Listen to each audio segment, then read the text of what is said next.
ನಮಸ್ಕಾರ ವೀಕ್ಷಕರೇ. ಇವತ್ತು ಸುಬ್ರಹ್ಮಣ್ಯ ಷಷ್ಠಿ. ಭಾರತದಾದ್ಯಂತ ಸುಬ್ರಹ್ಮಣ್ಯನನ್ನು ಆರಾಧನೆ ಮಾಡುವಂತಹ ವಿಶೇಷವಾದ ದಿನ. ಏನಪ್ಪ ಇದು, ಡಾಕ್ಟರ್ ಆಫ್ ಆಲ್ಟರ್ನೇಟಿವ್ ಮೆಡಿಸಿನ್ ಆಗಿ ಮೇಡಮು ಸುಬ್ರಹ್ಮಣ್ಯ ಷಷ್ಠಿ ಬಗ್ಗೆ ವಿಶೇಷ ಸಂಚಿಕೆ ಮಾಡ್ತಾ ಇದ್ದಾರಲ್ಲ ಅಂತ ಯೋಚನೆ ಮಾಡ್ತಾ ಇದ್ದೀರಾ?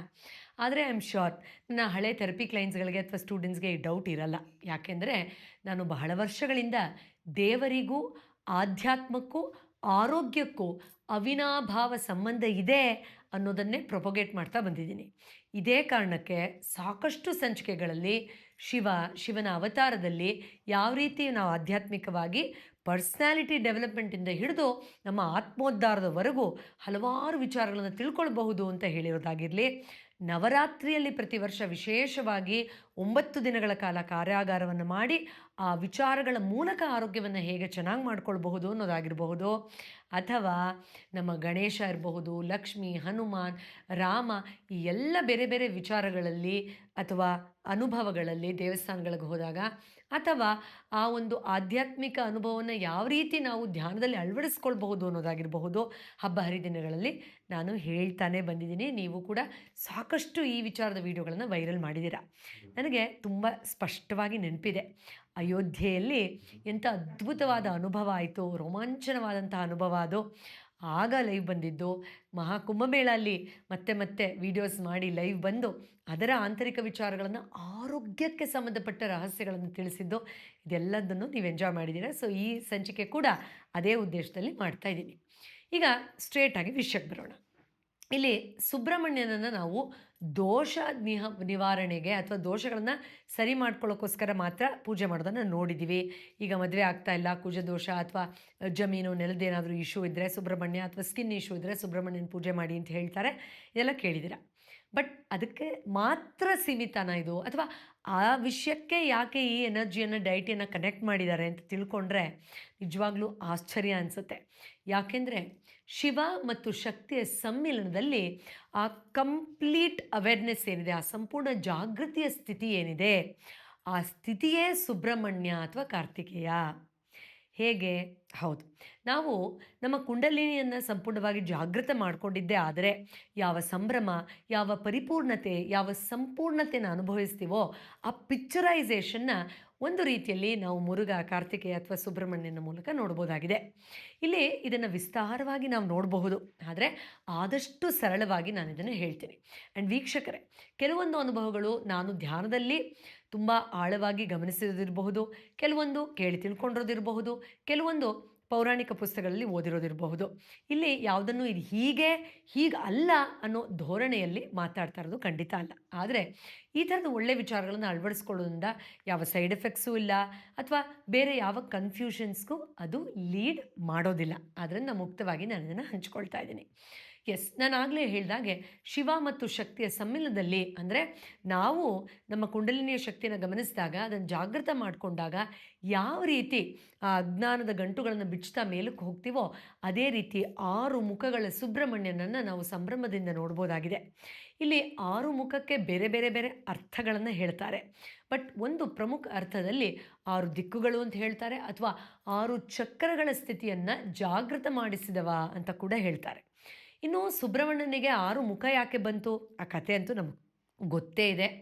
ಅಗ್ನಿ ಮತ್ತು ಗಂಗೆಗೆ ತಾಪ ತಡಿಲಾರದೆ ಪಾರ್ವತಿ ಮಗುವನ್ನು ಬಿಟ್ಟುಕೊಟ್ಟಾಗ ಕೃತಿಕೆಯರು ಎದೆ ಹಾಲು ಕುಡಿಸೋಕ್ಕೆ 6 ಜನ ಏನು ಬರ್ತಾರೆ, ಆ 6 ಜನರ ಎದೆ ಹಾಲನ್ನು ಕುಡಿಯೋಕ್ಕೆ 6 ಮುಖಗಳಾಯಿತು ಅಂತೆಲ್ಲ ಹೇಳಿರೋದನ್ನು ಕೇಳಿದ್ದೀವಿ. ಆದರೆ ಪ್ರಮುಖವಾಗಿ ಈ ಪ್ರಮುಖ 6 ಚಕ್ರಗಳು, ಮೂಲಾಧಾರ, ಸ್ವಾಧಿಷ್ಠಾನ, ಮಣಿಪುರ, ಅನಾಹತ, ವಿಶುದ್ಧ ಮತ್ತು ಆಜ್ಞಾ ಚಕ್ರಗಳು, ಈ ಎಲ್ಲ ಚಕ್ರಗಳ ಜಾಗೃತಿಯನ್ನು ಆತ ಸೂಚಿಸ್ತಾರೆ. ಇನ್ನು ನೀವು ಆತನ ಕೈಯಲ್ಲಿರೋ ಆಯುಧವನ್ನು ಗಮನಿಸಬಹುದು, ತುಂಬ ವಿಶೇಷವಾದ ಆಯುಧ, ವೇಲ್ ಅಂತ ಹೇಳ್ತಾರೆ ತಮಿಳಲ್ಲಿ. ಸೊ ವೇಲಾಯುಧ ಅಂತ ಕೂಡ ಕನ್ನಡದಲ್ಲಿ ಹೇಳ್ತಾರೆ. ಇನ್ನೇನಾದರೂ ಬೇರೆ ಪದಗಳ ಬಳಕೆ ಇದ್ದರೆ ಆಯುಧಕ್ಕೆ ದಯವಿಟ್ಟು ಕಮೆಂಟ್ ಬಾಕ್ಸಲ್ಲಿ ತಿಳಿಸಿ. ಇದು ಸುಷುಮ್ನ ನಾಡಿಯಲ್ಲಿ ಜಾಗೃತವಾಗುವ ಆ ಶಕ್ತಿಯ ಸಂಕೇತ ಆಗಿದೆ. ಈಗ ಶಿವನ ತ್ರಿಶೂಲದಲ್ಲಿ ನಾವು ನೋಡ್ತೀವಿ ಇಡ, ಪಿಂಗಳ, ಸುಷುಮ್ನ ಇರಬಹುದು. ಆ ಥರ ಇದು ಆಲ್ರೆಡಿ ಜಾಗೃತವಾಗಿ ರೇಸಪ್ ಆಗಿರೋ ಎನರ್ಜಿಯನ್ನು ಸೂಚಿಸುತ್ತೆ.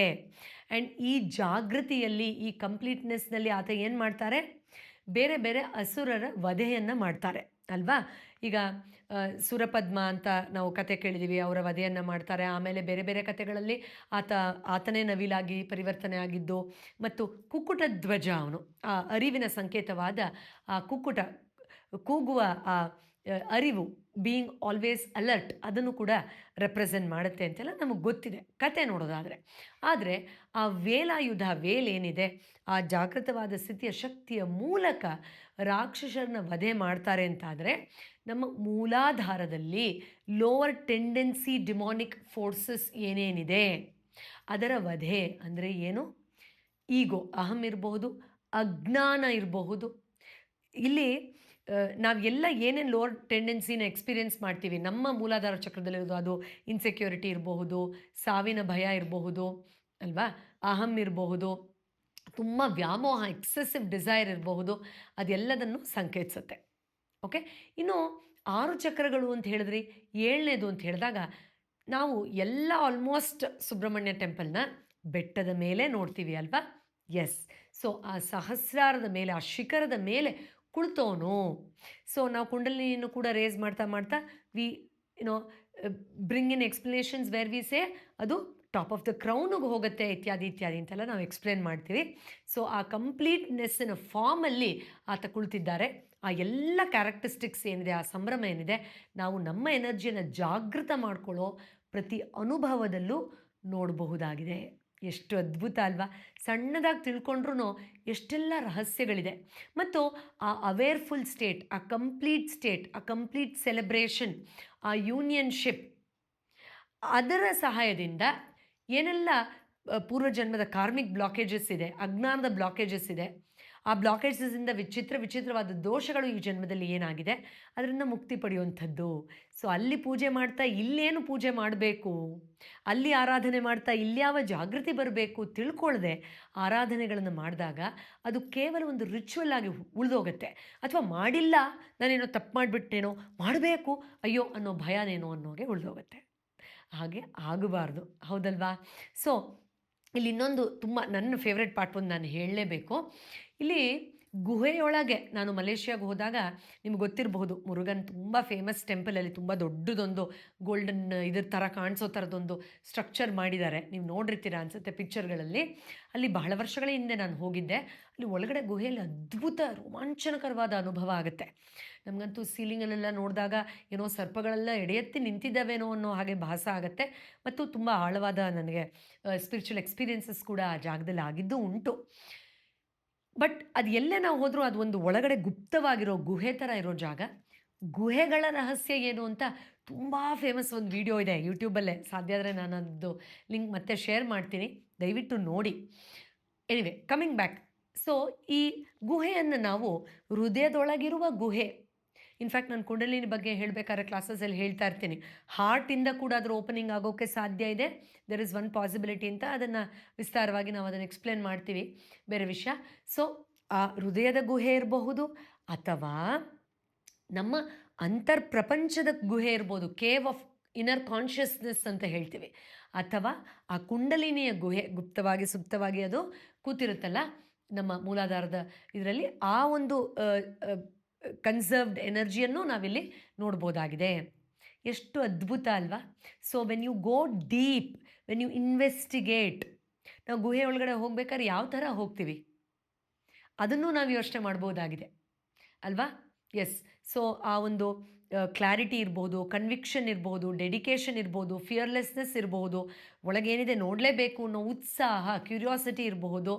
ಅದಾದಮೇಲೆ ಸಿಗುವ ಆ ಬಿವಿಲ್ಡಮೆಂಟ್, ಆ ಒಂದು ವಾವ್ ಅನ್ನೋ ಸರ್ಪ್ರೈಸ್ ಎಲಿಮೆಂಟ್ ಇರಬಹುದು. ನೋಡಿ, ಕೆಲವು ಪದಗಳಿಗೆ ನಾವು ಸಿನಾನಿಮೆ ಹೇಳೋಕ್ಕಾಗಲ್ಲ, ಅದರಲ್ಲೂ ಆಧ್ಯಾತ್ಮದಲ್ಲಿ ತುಂಬ ಕಷ್ಟ ಆಗುತ್ತೆ.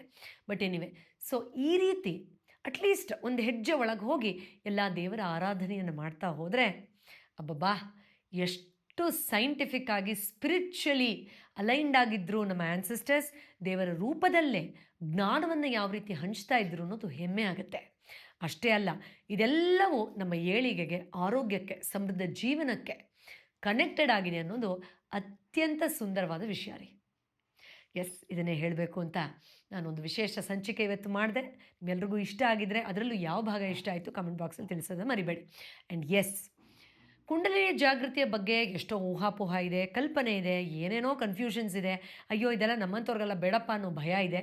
ಬಟ್ ಎಷ್ಟು ಸಿಂಪಲ್ಲಾಗಿ ಅದನ್ನು ನಮ್ಮದೇ ರೀತಿಯಲ್ಲಿ ಅದನ್ನು ಅಳವಡಿಸ್ಕೊಂಡು, ಅರ್ಥ ಮಾಡಿಕೊಂಡು ಆಚರಿಸುವ ಸಾಧ್ಯತೆ ಖಂಡಿತ ಇದೆ ರೀ. ಅದನ್ನು ಸರಿಯಾದ ಮಾರ್ಗದರ್ಶನದ ಮೂಲಕ ತಿಳ್ಕೊಳ್ಬೇಕಷ್ಟೆ. ಅದಕ್ಕೊಂದು ಮಾಸ್ಟರ್ ಕ್ಲಾಸನ್ನು ಇದೇ ಭಾನುವಾರ ಲೈವ್ ಆಗಿ 10 ಗಂಟೆಗೆ ಆಯೋಜಿಸ್ತಾ ಇದ್ದೀವಿ. ನೀವು ಅಟೆಂಡ್ ಮಾಡಬಹುದು. It is only priced at around ₹222 ಅನ್ಸುತ್ತೆ. ಡಿಸ್ಕ್ರಿಪ್ಷನ್ ಡೀಟೇಲ್ಸ್ ಇದೆ, ನೀವು ನೋಡಬಹುದು.